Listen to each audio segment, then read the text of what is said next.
First में बोला है an urn contain 5 red and 5 black balls.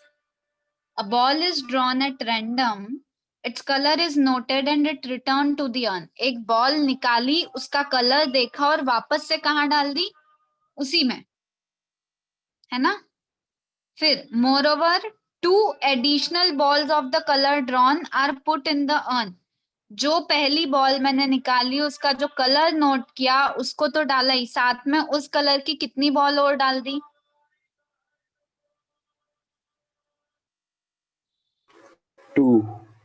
2 additional balls और डाल दी. अब what is the probability that the second ball is red? Probability मुझे फाइंड करनी है सेकंड बॉल इज रेड. मतलब पहली बॉल तो कोई सी भी निकल सकती है. अगर पहली ब्लैक निकल रही है तो दूसरी रेड चाहिए, या फिर पहली रेड निकल जाए तो भी मुझे तो दूसरी रेड चाहिए. ये फिक्स है. ये बात समझ Yes. में आई? ये चीज समझ आई कि मुझे ये ही क्यों फाइंड करना है. मुझे सेकंड बॉल रेड चाहिए, ये फिक्स है. अब पहली बॉल तो कुछ भी निकल सकती थी. अब मुझे बताओ पहली बॉल ब्लैक आने की क्या प्रोबेबिलिटी है?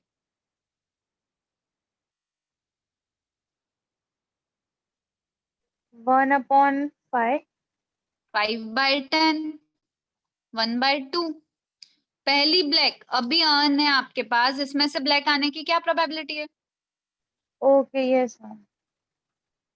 है ना. अब पहली बॉल अगर ब्लैक निकली तो क्वेश्चन में क्या बोला है? जो बॉल निकली उसको तो वापस अंदर डाल दिया और 2 ब्लैक और डाल दूंगी मैं अंदर. तो अब 2 ब्लैक अंदर जा चुकी है, और तो अब रेड आने की क्या प्रोबेबिलिटी है? 5/12. यस और no?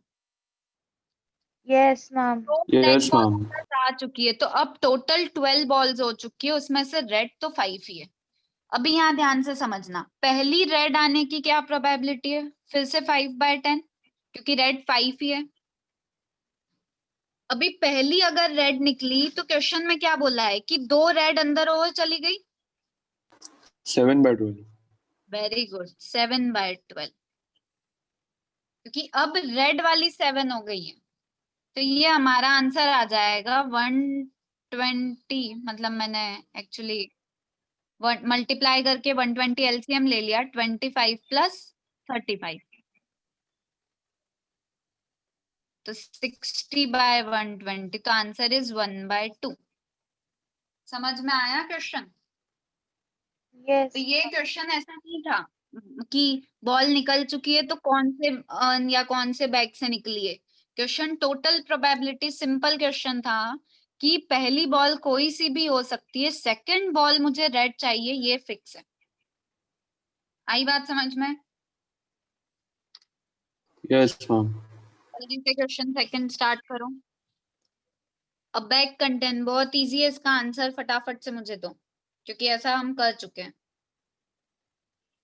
A bag contain 4 red and 4 black balls. Another bag contain 2 red and 6 black balls. One of the 2 bags is selected at random and a ball is drawn from the bag which is found to be red. मतलब ये हो चुका है. कौन सी ball निकली है? Red.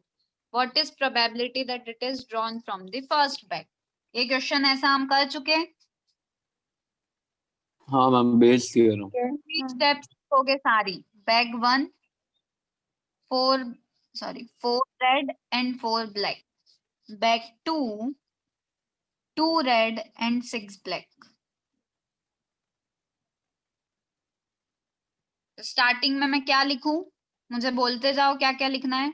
B1 and B2 are The two events of selecting first bag and second bag. very good, of selecting bag 1 and bag 2 respectively. Bag 1 and bag 2 respectively. मुझे actual में फाइंड क्या करना है?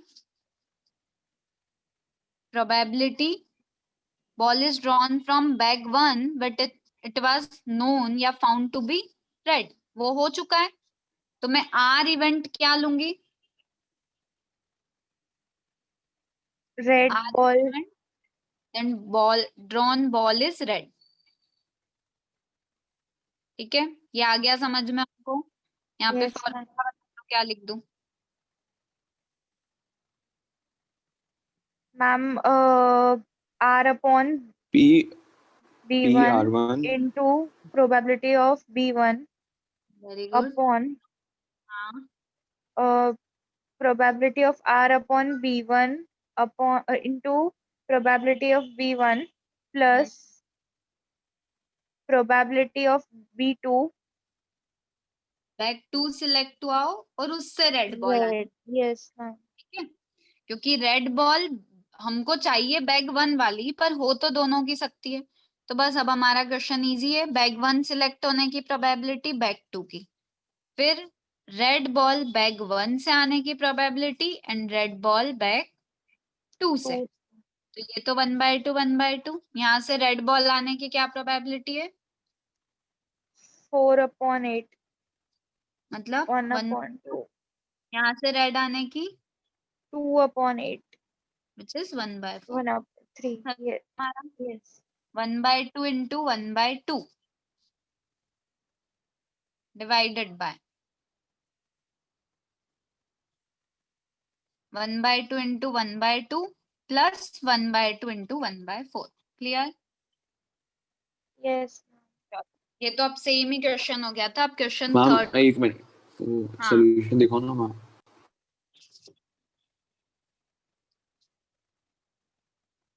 मैम UT1 के marks mostly कल देंगे ऐसा बोला है. ठीक है. पार्थ, आपके मार्क्स आपने मुझे बताए थे? नहीं हाँ हाँ मैम बताए थे. बताए थे? मुझे हाँ मैम, मैं भी एक बार भूल गया. एक मिनट में बताता हूँ. नहीं, मुझे आपने नहीं बताया शायद. हाँ मैम, मैंने बताया था. मेरा 40 मार्क्स का पेपर था, मेरे को 25 आए थे मैम. मैंने आपको बताया था कि मैं छूट भी गया था लास्ट पे. अच्छा, हाँ हाँ, वो उस टाइम हाँ तो कॉल आया था, बिल्कुल. हाँ, पर हमको अभी अब ज्यादा लाना है. ठीक है. हाँ मैम पक्का. पेपर हमेशा ही डीपीएस का लेंदी होगा, ये हमेशा याद रखना, चाहे वो 11th हो या 12th हो. मैम मोस्टली बोल रहे हैं कि दिवाली के बाद वापस एक और मिड टर्म लेंगे 40 मार्क्स का मोस्टली. होगी ही वो तो. 12th का तो हाँ आ मैम. भी गया है, यस तो मैम. 11th का भी आ ही जाएगा. हाँ मोस्टली क्या होता है, खाली 10th और 12th के मिड टर्म 2 साथ होते में हैं. चल. वरना खाली 11th के तो खाली हाफ ईयरली और फाइनल एग्जाम्स ही होते हैं. नहीं तो तो अच्छी बात है ना, अपना छोटी छोटी में प्रैक्टिस हो रही है, क्या दिक्कत है? ठीक है ना. एग्जाम्स को हमको ऐसे ही देना है कि हमारी अच्छे से प्रैक्टिस हो जाए. Yes. ठीक है. Ma'am yes ma'am. 80 मार्क्स की जो मेरे स्कूल में है हाफ ईयरली, हाँ उसमें मैम फॉर्मेट दिया है कि 40 मार्क्स पूरा ऑब्जेक्टिव होगा और 40 मार्क्स पूरा सब्जेक्टिव. हाँ, ठीक है.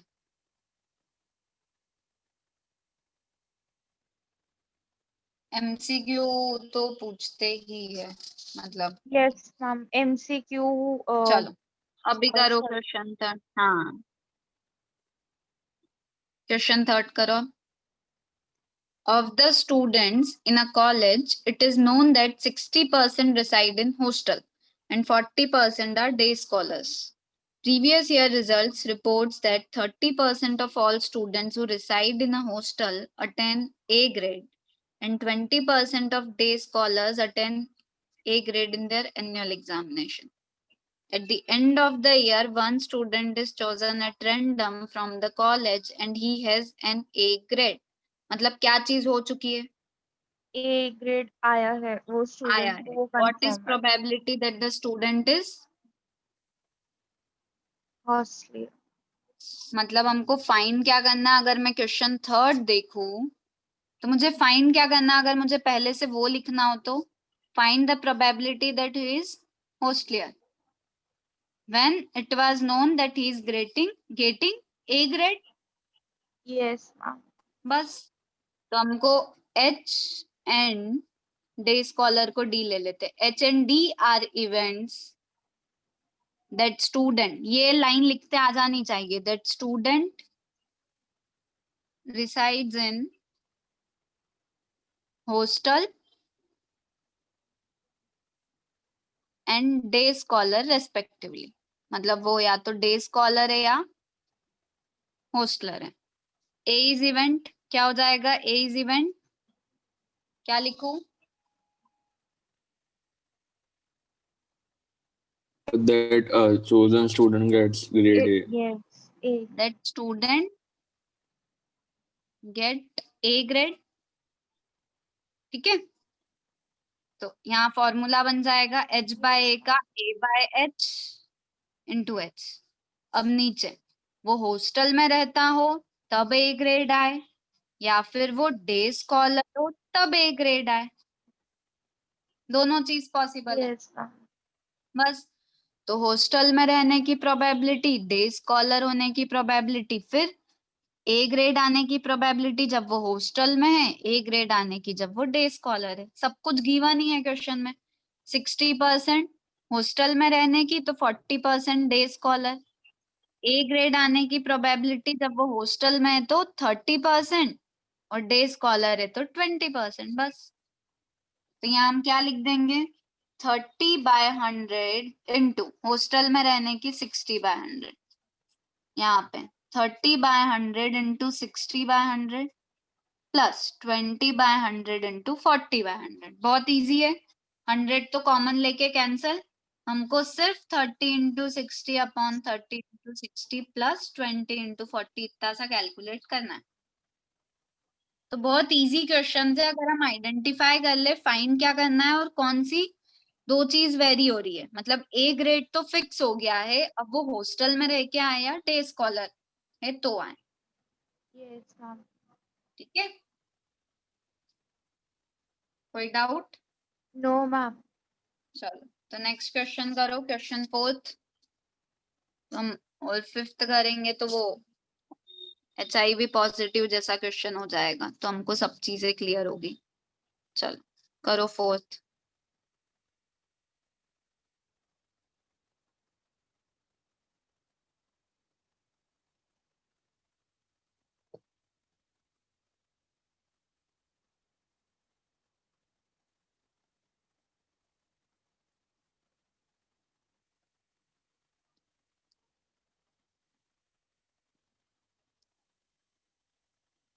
क्या चीज गिवन है और क्या फाइंड करना है, क्या फॉर्मूला लिखोगे? Ma'am, given है कि the student who guesses the answer will be Answer is correct correct. with a probability of 1/4, and find करना है कि the student is correct and is knowing the answer. मतलब अब मैं क्या चीज क्या मान लूं, मुझे वो चाहिए। जैसे मैं यहाँ पे अभी मैंने जो क्वेश्चन किया था उसमें H, D और A ये 3 चीज ली थी, वैसे मुझे क्या लेना है वो आप लोग डिसाइड करके मुझे बता दो। मैम E1 E2 ले लेंगे। Guess work, वो ma'am. भी Guess work. Okay. वैसे भी ले सकते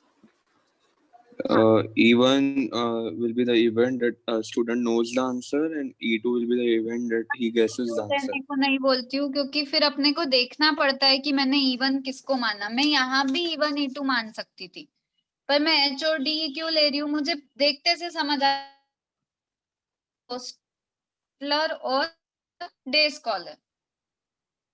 ये ए क्यों माना, ए ग्रेड। वैसे ही यहाँ पे समझो, मतलब मुझे कोई प्रॉब्लम नहीं, आप E1 E2 भी लो, एक ही बात होती है, पर समझ रहे हो हम ऐसा क्यों लेते हैं?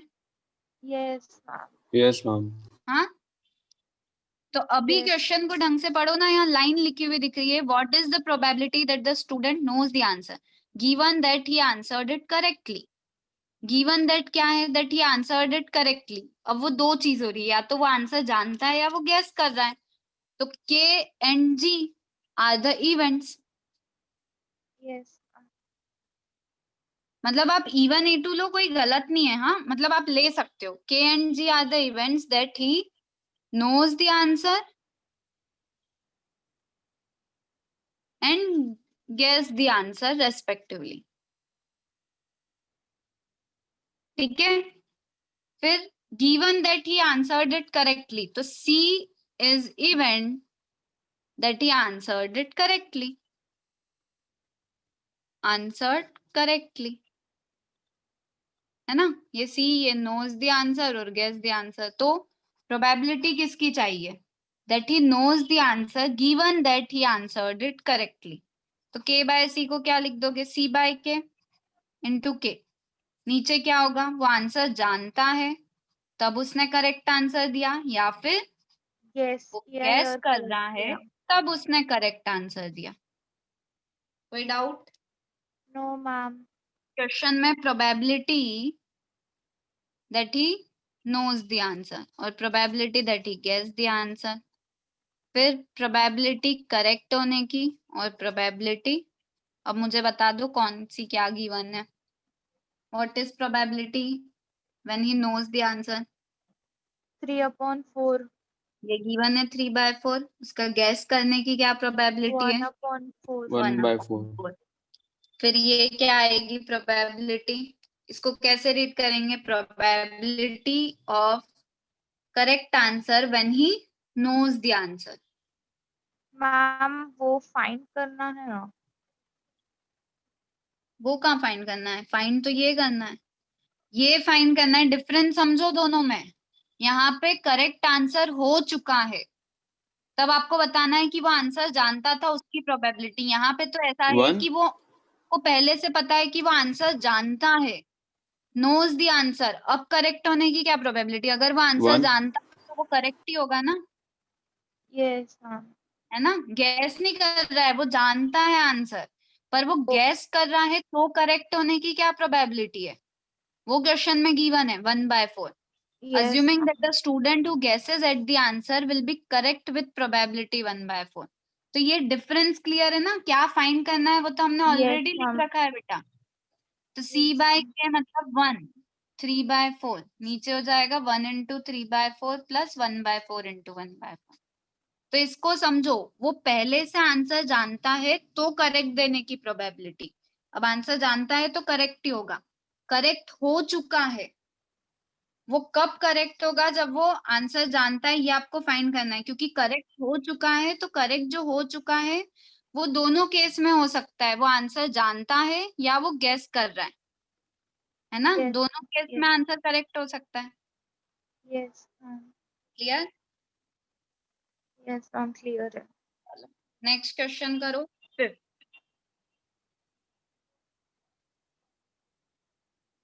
इसमें से अच्छे से आइडेंटिफाई करना कौन सी चीज की जरूरत है हमको। करो fifth question.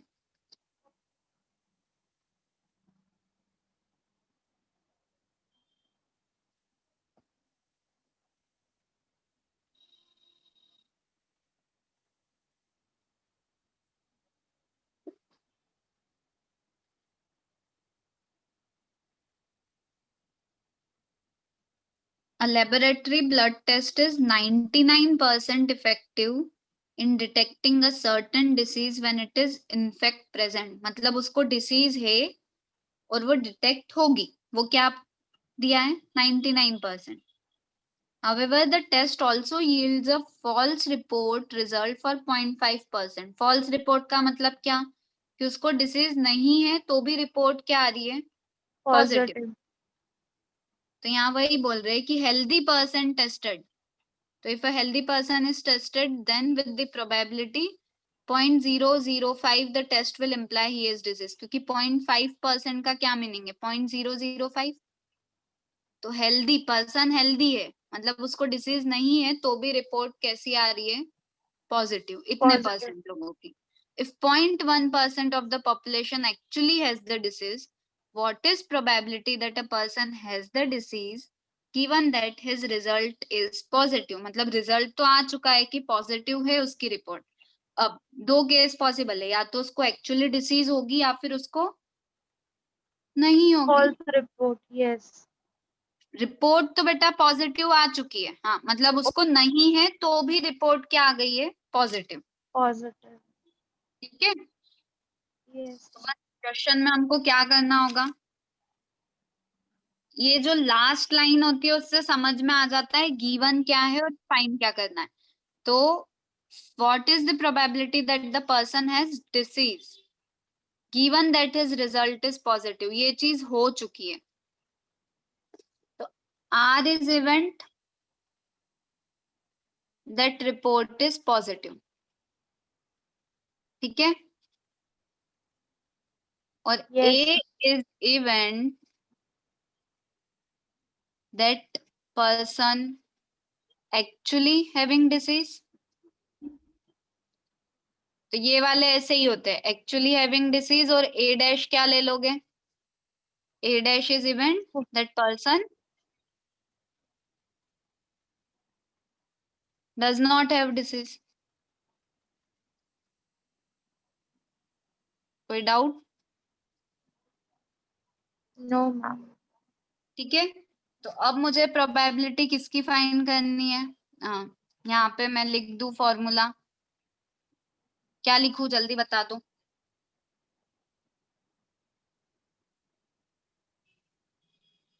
A upon R।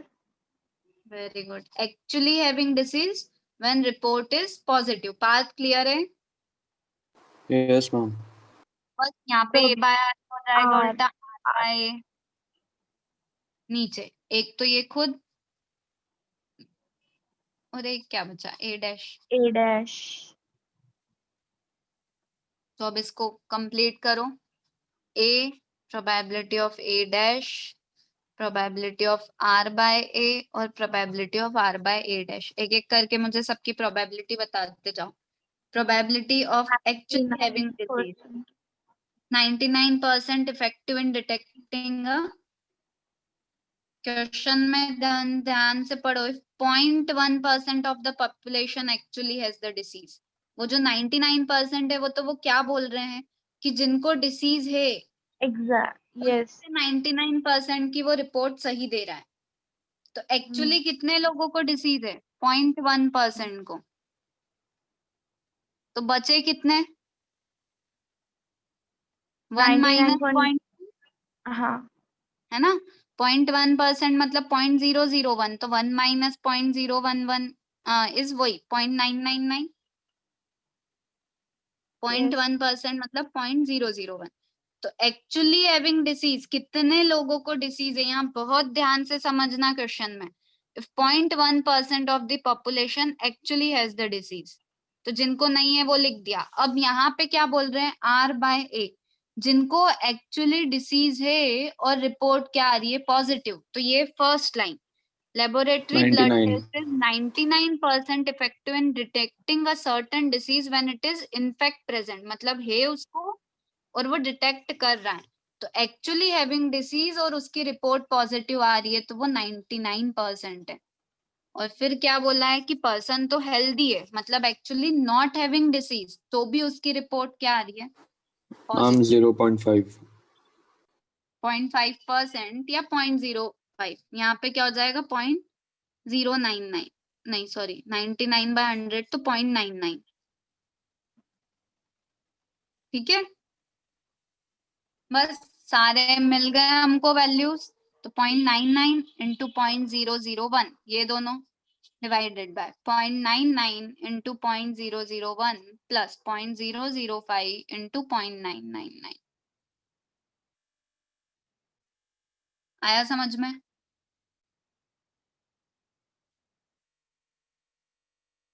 Yes कोई मैम। भी डाउट तो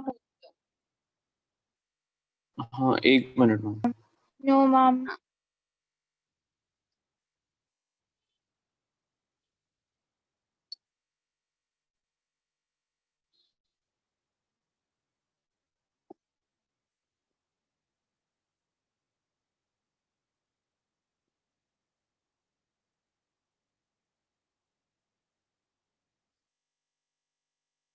done ma'am.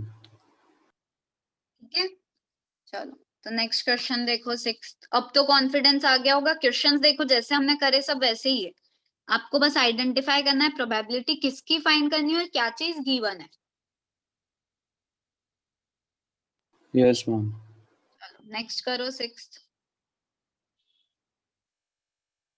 There are 3 coins, one is a two-headed coin having head on both faces। 3 coins है, उनमें से एक कैसा है जिसके दोनों साइड हेड है। Another is a biased coin that comes up head 75% of the time and third is unbiased। 3 coin है पर तीनों में कुछ अलग अलग चीजें। एक कॉइन में दोनों तरफ क्या है? हेड। एक कॉइन में नॉर्मली क्या होता है, जो अनबायस्ड है उसमें क्या बोलोगे, हेड आने की प्रोबेबिलिटी भी 1/2, टेल आने की 1/2। Yes, पर जो ma'am. सेकंड बायस्ड कॉइन है, मतलब उसमें हेड 75% आएगा, ऐसा समझो कि वो हेड की तरफ भारी है तो वो ज्यादा गिरेगा, मतलब ठीक है। तो ऐसे बायस्ड कॉइन भी हम बना सकते हैं। तो यहाँ पे हमारे पास क्वेश्चन 6 में 3 कॉइन्स की बात हो रही है, इसमें दोनों तरफ हेड है। इसमें क्या हो रहा है, हेड आने की प्रोबेबिलिटी 75% है तो टेल आने की 25% है। इसमें अनबायस्ड है। अभी यहाँ पे देख लो, इस कॉइन में हेड आने की प्रोबेबिलिटी क्या होगी, फर्स्ट कॉइन में 1 और टेल आने की 0। Yes. सेकंड कॉइन में हेड आने की प्रोबेबिलिटी 75/100 तो 3/4, तो टेल आने की 1/4। और ये हमारा नॉर्मल कॉइन है तो हेड भी 1/2, टेल भी 1/2। इसमें कोई डाउट पहले तो? ये 3 कॉइन्स के लिए हमने अभी समझा इस चीज को। अब पढ़ो क्वेश्चन। तो पहले तो 3 कॉइन, तीनों अलग अलग टाइप के कॉइन्स थे। One of the 3 coins is chosen at random and toss. कोई एक कॉइन को चूज किया और उसको टॉस किया, it shows head. What is the probability that it was to headed coin, मतलब कॉइन को टॉस कर चुके और हमको पता है कि हेड आ चुका है। What is probability that it is two headed coin, तो मैं क्या बोलूंगी यहाँ पे, C1, C2, C3 are events of selecting two coin two 1, headed coin coin. 3 respectively, coin हाँ 1, यस मैम। coin 3 respectively, ठीक है। और H इज इवेंट, क्या इवेंट है कि हेड तो आ चुका है, Yes, H ma'am. Is that head occur, Has been occurred. Yes. वो हो चुका है। तो प्रोबेबिलिटी मुझे क्या चाहिए, हेड तो आ चुका है, C1/H। C1 upon good. तो अब इसका उल्टा H by H C1, upon C1 into C1 upon 3 case आएंगे, probability कॉइन 1 से हेड आ जाए, कॉइन 2 सिलेक्ट हुआ हो तब हेड आ जाए, और coin 3. सिलेक्ट हुआ हो तब हेड आ जाए। अब एक एक करके मुझे यहाँ पे सबकी प्रोबेबिलिटी बताते जाओ। कॉइन 1 सिलेक्ट होने की, कॉइन 2 सिलेक्ट होने की और कॉइन 3 सिलेक्ट होने की। 1 upon 3. कॉइन्स तो इक्वली प्रोबेबल है कि कोई सा भी तीनों में से कॉइन सिलेक्ट हो सकता है। अब पहला कॉइन सिलेक्ट हुआ हो और उससे हेड आने की क्या प्रोबेबिलिटी है, 1। 1. दूसरा कॉइन सिलेक्ट हो चुका है तो उससे हेड आने की प्रोबेबिलिटी, 3 upon 4. और तीसरा कॉइन सिलेक्ट हो हेड आने की प्रोबेबिलिटी 1 upon 2. बस। तो हो गया क्वेश्चन सॉल्व। Yes, ma'am. सबकी वैल्यूज पुट कर देंगे तो क्या होता जाएगा, 1/3 इंटू 1, इधर होगा 1/3 into 1 plus 1/3 into 3/4 plus 1/3 into 1/2। सामने इसीलिए हम लिखते हैं कि हम बहुत इजीली लिख पाए। अच्छे से देख लो, किसी भी स्टेप में कोई भी डाउट है तो पूछो। तो कॉइन कैसे थे, अलग अलग टाइप के थे, हर कॉइन में हेड आने की प्रोबेबिलिटी अलग अलग है।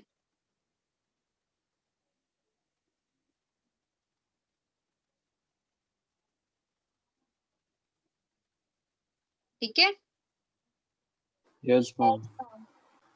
चलो नेक्स्ट क्वेश्चन और करो, 7th।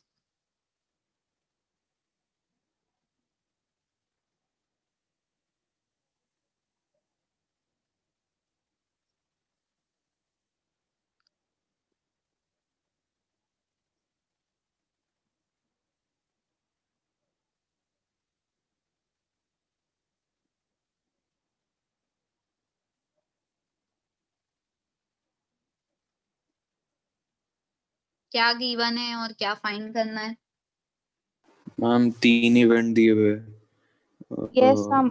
Insured persons है, उसमें से दिया हुआ एक्सीडेंट अकर हो गया है और प्रोबेबिलिटीज वो स्कूटर ड्राइवर है। ठीक है, तो insurance company insured 2000 scooter drivers, 4000 car drivers and 6000 truck drivers. Probability of an accident are this respectively. मतलब स्कूटर से एक्सीडेंट हुआ उसकी ये प्रोबेबिलिटी है, कार से हुआ और ट्रक से हुआ. What is probability that is a scooter driver? One of the accident हो चुका है, तो ए इज इवेंट कि एक्सीडेंट तो हो चुका है, तो हम कर रहे हैं question 7. A is event that accident occur. अभी क्या केसेस है? एस सी टी ले लू, ये are Yes, event that person is scooter driver, car driver and truck driver respectively. कोई डाउट? no, ma'am. प्रोबेबिलिटी किसकी चाहिए कि एक्सीडेंट तो हो चुका है. What is probability that he is a scooter driver and accident तो हो चुका है, बस. तो S बाय ए, तो A बाय एस. ये समझ में आता है ना ऐसे क्यों ले रहे हैं? देखो E1 E2 E3 लोगे तो बाद में जब प्रोबेबिलिटी लिखने जाओगे खुद को देखना पड़ेगा कि E1 मैंने स्कूटर को माना था, E2 मैंने किसको माना था. इससे तो उन्हीं को शॉर्ट फॉर्म ले लो. ठीक है, यहाँ पे हो जाएगा स्कूटर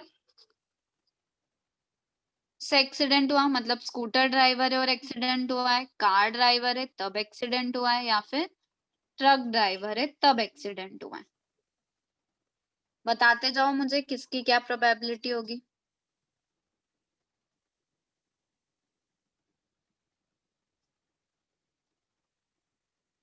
बोलो. मैम 0.01 फर्स्ट का, स्कूटर का, फिर नीचे 0.03, फिर 0.15. पहले इसकी बताओ. स्कूटर ड्राइवर है और Ma'am, एक्सीडेंट 2000 upon 0.03 0.15, ये एक्सीडेंट होने वाले हैं, मतलब प्रोबेबिलिटीज. ma'am इसकी ma'am scooter की होगी 2000 upon 12,000. Very good. मतलब टोटल 1 upon हाँ 1 upon 4 2000 स्कूटर ड्राइवर है और टोटल ड्राइवर्स है कितने? 12,000. 12,000.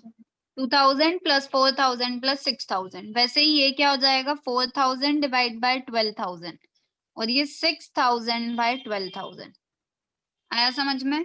तो बहुत इजीली हमको प्रोबेबिलिटीज मिलने वाली है. 3 जीरो कैंसिल, तो ये हो गया 1/6. यहाँ पे भी 1 3 upon जीरो 3. कैंसिल तो 1/3. यहाँ पे 1 भी 3 upon 2. जीरो कैंसिल तो 1/2. तो इनको भी चाहो तो पॉइंट में लिख लो या इनको जैसे भी करना हो. तो 1/3 इज 0.3, 1/2 इज 0.5 और ये 0.40, तो 0.1 अगर अभी अप्रोक्सीमेट देखें तो अब हम लिख सकते हैं सबको. 0.1 into 0.01 divided by 0.1 into 0.01 plus 0.3 into 0.03 plus 0.5 into 0.15. आया समझ में? Yes, ma'am.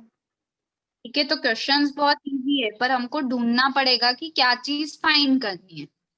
बाकी आपको अभी तक लगा ऐसा कि कुछ अलग टाइप का क्वेश्चन था?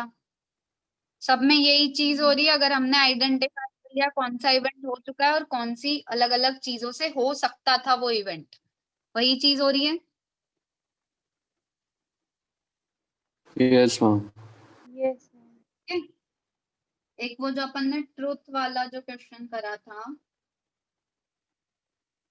ये 13th क्वेश्चन करूं, वो इसी पे बेस्ड है. जो हमने find A speaks truth, A reports that head appears, ये क्वेश्चन करके बताओ मुझे 13th का और आंसर बताओ क्या आ रहा है.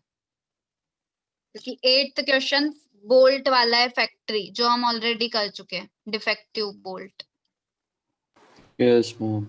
मिलेंगे. एक बार ये क्वेश्चन करके बताओ 13th वाला.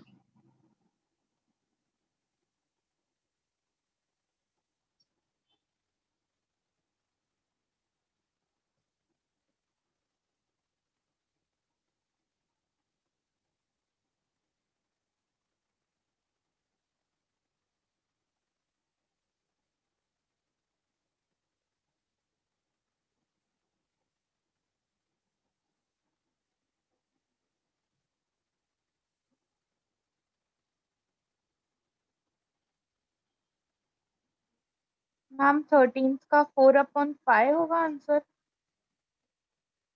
मुझे आंसर तो नहीं पता है, मैं चेक कर लेती हूँ। तो पूरा सॉल्व किया आपने? मैम मीन्स क्वेश्चन में ऐसा पूछा है कि रिपोर्ट्स दैट हेड अपीयर्स और एक्चुअली हेड वाज देयर, तो वो ट्रूथ बोल रहा है तो उसकी 4/5 ही होगी ना probability. Probability that A speaks truth is 4/5। देख लेते हैं अपन। अच्छा, आपने डायरेक्ट ही वो कर दिया है। A reports that head appears, find the probability that actually head। अगर हम इसको पूरा सॉल्व करते हैं अपने पूरे उस पे based, probability that actually head, तो A is event actually head appears और A dash is event head does not appear। ठीक है? Yes ma'am. A reports that head appear मतलब R is event that he reports head, उसने report कर दिया है कि हेड आ चुका है। आपको क्या चाहिए? प्रोबेबिलिटी एक्चुअली हेड होने की व्हेन ही रिपोर्ट्स। तो अगर करने जाएंगे तो ये R/A इंटू ए अपॉन एक्चुअली हेड हो तब उसने रिपोर्ट किया हो, नहीं हो तब भी उसने किया हो। यही करोगे? यस। अब हेड आने की क्या प्रोबेबिलिटी है? Actually head appears. 1/2। नहीं आने की भी 1/2। अब यस मैम। एक्चुअली हेड आया है और वो रिपोर्ट भी वही कर रहा है, मतलब वो सच बोल रहा है। फिर हेड नहीं आया है पर वो बोल क्या रहा है कि हेड आया है, मतलब वो क्या बोल रहा है? झूठ बोल रहा है। 1/5। तो 1/5। तो यहाँ हो जाएगा 4/5 into 1/2 upon 4/5 into 1/2 plus 1/5 into 1/2। Method तो यही है पूरी सॉल्व करने की, पर इस केस में ये क्या हो गया, ऊपर 1/2 कॉमन लेके कैंसिल और नीचे 4/5 प्लस 1/5 1 हो जाएगा, इसलिए आंसर 4/5 ही आ गया। ये इसलिए हुआ क्योंकि इनकी प्रोबेबिलिटीज एक्चुअल में सेम थी। Yes ma'am. जब ये वाली अलग अलग होती और ये दो ही केस थे तो ये कैंसिल हो गया और नीचे इनका सम। यहाँ पे भी नॉर्मली क्या होता है 1.1 1.2 रहती है, कुछ 0.3 रहती है, पर यहाँ ऐसा है कि इनका सम भी कितना है? 1। 1 है। तो क्वेश्चन को पूरा इसी यस मैम। 14th का भी आंसर बताओ मुझे, MCQ ही है।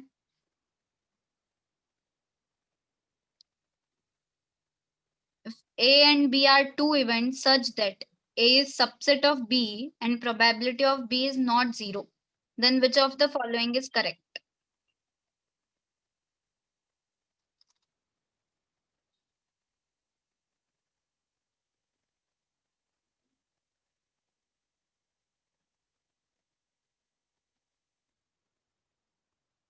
If A and B are two events such that A is subset of B, then which of the following is correct?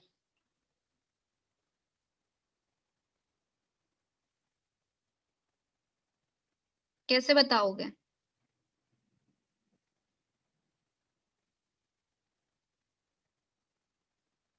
Ma'am LHS और RHS को इक्वेट करना पड़ेगा। तो इनमें से कौन सा ट्रू हो सकता है? मैम एक मिनट। मैम ऑप्शन सी हो सकता है करेक्ट। तो मुझे बताओ probability of A by B अगर आपको नॉर्मल पूछते तो आप क्या लिखते हैं? Probability of A by B के लिए फॉर्मूला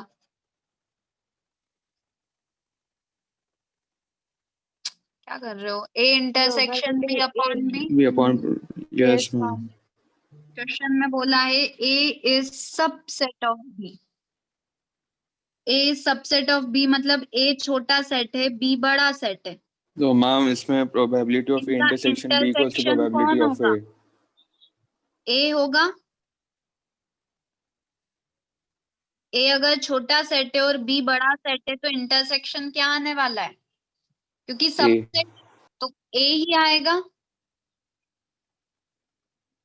दोनों का यस कॉमन। मैम। कोई भी सेट हुआ 1 2 3 तो बी क्या होगा? 1 2 3 तो उसमें होगा ही होगा, बाकी कुछ भी हो मुझे कोई फर्क नहीं पड़ता, पर इंटरसेक्शन तो ए ही रहेगा। तो probability of A intersection B same as probability of A, क्योंकि ए इंटरसेक्शन बी और ए तो सेम ही रहेगा। आ रही है बात समझ में? Yes ma'am. डाउट?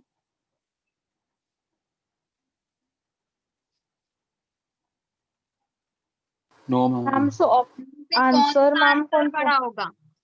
सी अभी सी ए ही ऑप्शन होगा। तो चला गया, answer is probability of A by probability of B equals to वाले केस में। मैम सी ऑप्शन आंसर होगा ना? बिल्कुल, क्यों होगा? क्योंकि probability of B is more than probability of A. ऐसा यस है क्या? Ma'am. No ma'am, probability of B is not equal to 0 लिखा हुआ है। हाँ, उससे क्या पता लगता है? मैम तो जो प्रोबेबिलिटी ऑफ ए होगी वो स्मॉलर देन और इक्वल टू होगी ना ए अपॉन बी की। बी और ए में से किसकी प्रोबेबिलिटी ज्यादा होगी?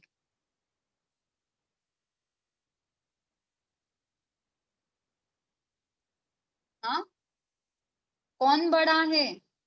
बी। तो बी अगर बड़ा है तो उसकी होने की प्रोबेबिलिटी भी ज्यादा ही होगी। तो अगर यस। नीचे के पास कैसा नंबर है, बड़ी वैल्यू है, नीचे बड़ी वैल्यू ऊपर छोटी है, मतलब नीचे आंसर पॉइंट में है, ऐसा समझो। कुछ समझ में आ रहा है क्या बोल रही हूँ मैं? क्यों हाँ मैम। इनइक्वालिटी यहाँ पे ग्रेटर आएगी? Probability of A by B हमेशा या तो बराबर होगी या बड़ी होगी प्रोबेबिलिटी ऑफ ए से, क्योंकि नीचे जो प्रोबेबिलिटी ऑफ बी है अगर मैं उसको हटाती हूँ, हटाने से मतलब हमको एक रिलेशन इक्वल्स टू वाला केस मिला, पर प्रोबेबिलिटी ऑफ बी क्या वैल्यूज लेगा? हमेशा प्रोबेबिलिटी ऑफ ए से बड़ी। तो आंसर नीचे हमेशा पॉइंट, मतलब ये जो पूरा आंसर है वो नीचे बड़ी वैल्यू है तो पॉइंट में आएगा। तो आंसर हमेशा प्रोबेबिलिटी ऑफ ए से क्या मिलने वाला है? बड़ा ही मिलने वाला है।